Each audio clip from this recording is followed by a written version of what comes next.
गंगातरंगरमणीयजटाकलापं गौरीनिरन्तरविभूषितवामभागं नारायणप्रियमनङ्गमदापहारं वाराणसीपुरपतिं भज विश्वनाथं। स्नेही सुधीजन, आज मैं मकर संक्रांति खिचड़ी का पर्व कब मनाया जाए, कैसे मनाया जाए, क्या दान किया जाए, इन सब विषयों को लेकर आपके समक्ष उपस्थित हूँ। इस नए वर्ष में मकर संक्रांति खिचड़ी का पर्व 14 जनवरी 2021 को ही मनाना उत्तम रहेगा, क्योंकि सूर्योदय के बाद 19:45 भोग करने के बाद मकर राशि में सूर्य 2:35 पर पहुँचेंगे और खर मास की समाप्ति हो जाएगी। सूर्य भगवान 14 जनवरी को ही उत्तर पथगामी हो जाएंगे, इसलिए इस वर्ष मकर संक्रांति 14 जनवरी को ही मनाना उत्तम रहेगा। हमारे पंचांगों में भी यह वर्णन आया है, अद्य सूर्यास्त यावत संक्रांति जन्य पुण्य कालः।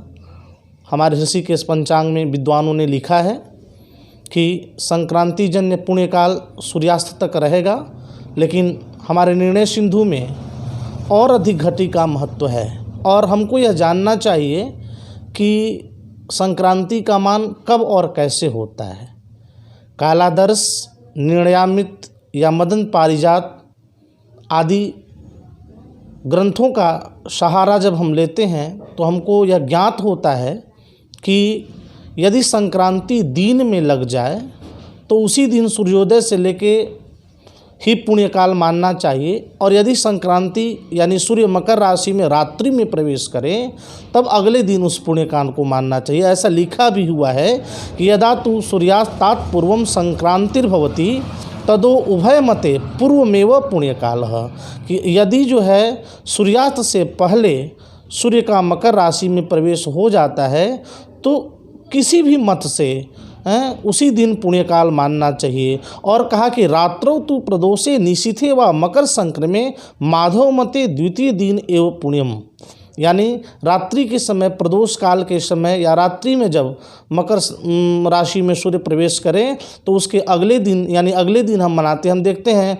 कि और पिछले वर्षों में हम 15 जनवरी को मनाए थे, तो उसका यही कारण था कि सूर्य का मकर राशि में प्रवेश रात्रि को हुआ। जब सूर्य का मकर राशि में रात्रि को प्रवेश हो तो हमें जो है अगले दिन मकर संक्रांति खिचड़ी मनानी चाहिए। इस वर्ष, इस नए वर्ष 2021 में भगवान सूर्य जो है उत्तर पथगामी हो जा रहे हैं और दिन में 2:35 पर ऐसा हो जा रहा है जो दिन में ही है। इसीलिए 14 जनवरी को ही हम मकर संक्रांति और खिचड़ी का पर्व मनाएंगे।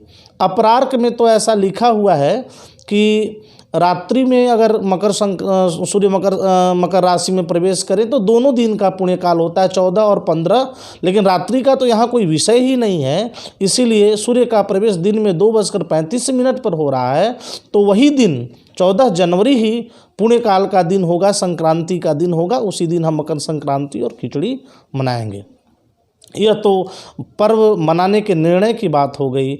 अब हमें क्या क्या उस दिन दान करना है, उसके विषय में हमारे ग्रंथ क्या कहते हैं, उसकी विवेचना आपके सामने प्रस्तुत है। मकर में दान विशेष कथनम में आया हुआ है कि जो मनुष्य उत्तरायण में तिल की धेनु देता है वह सब इच्छाओं को प्राप्त करता है तथा परम सुख का लाभ होता है उसको। विष्णु धर्म में भी कहा गया है, उत्तरे त्वयने विप्रा वस्त्रदानम महाफलम तिल पूर्ण मनवांगवाहम दत्वा रोगै प्रमुच्यते। कहा गया है कि उत्तरायण संक्रांति पर वस्त्र दान करना महान फल को देने वाला होता है तथा तिल से पूर्ण बैल को देने से रोगों से छुटकारा मिलता है। तिल दान की विशेष महिमा बताई गई है। अन्न से बने हुए, तिल के बने हुए लड्डू आदि जो है, जिसको मोदक आदि दानम कहते हैं, लड्डू का दान करना है। खिचड़ी खाने खिलाने का और दान करने का महत्व है उस दिन। ऊनी वस्त्र भी उस दिन दान करना चाहिए। शिव रहस्य में भी कहा गया है कि शुभ सूचक काले तिलों से आप स्नान करें, उनका उबटन लगाएं। उत्तरायण में सर्वदा ही ब्राह्मणों के लिए तिलों का दान करना चाहिए। और शिव के मंदिर, भगवान शिव काशी विश्वनाथ के मंदिर में जाकर आप तिल के तेल का दीपक जलाएं तो यह उत्तम माना जाता है। कल्पतरु में कालिका पुराण का भी मत है कि उत्तरायण में सर्वदा तिलों से हवन करें। उन तिलों को देवता और ब्राह्मणों को सुवर्ण के सहित उद्देश्य करके दान करें। इससे मनुष्य उत्तरायण को प्राप्त कर किसी प्रकार भी सोच नहीं करता, यानी उसके दान का महत्व, उसके दान का फल उसे ज़रूर मिलता है। तो तिल के दान की विशेष बात की गई है। खिचड़ी का दान करना चाहिए। खिचड़ी के साथ साथ ऊनी वस्त्र का भी दान विशेष महत्व है। मकर संक्रांति के दिन आप पवित्र नदी में अपने घर में, अगर पवित्र नदी, घर के पास अगर पवित्र नदी न हो तो गंगा जल में जल को डाल के माँ गंगा का आवाहन करके उस दिन स्नान करें। स्नान करने के बाद दान करें। दान करने के बाद अपने परंपरा के अनुसार जो कुछ भी हो उसे भोग लगाएं भगवान को, उसे खाएं। तिल डालकर स्नान करें तो बहुत उत्तम है। तिल का लड्डू, तिल का मोदक गुड़ में बनाकर उसे दान करें, उसे प्रसाद स्वरूप आप ग्रहण करें तो बहुत उत्तम है। आज मैं आपके सामने इस निर्णय को लेकर समुपस्थित था। काशिका ज्योतिष अनुसंधान केंद्र के हमारे छात्र, हमारे महाविद्यालय विश्वविद्यालय के सभी शिक्षक भी बार बार यह पूछ रहे थे कि मकर संक्रांति 14 जनवरी को मनाया जाए कि 15 जनवरी को मनाया जाए। तो मैं आप सबको बता दे रहा हूँ कि इस वर्ष मकर संक्रांति जो है 14 जनवरी को ही मनाया जाए।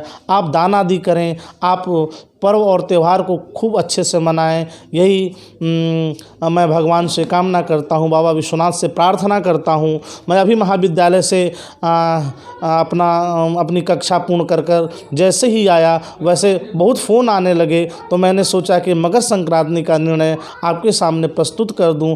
आप लोगों का आशीर्वाद काशिका ज्योतिष अनुसंधान केंद्र पर और इस आचार्य पंडित धीरेन्द्र पर हमेशा बने रहे।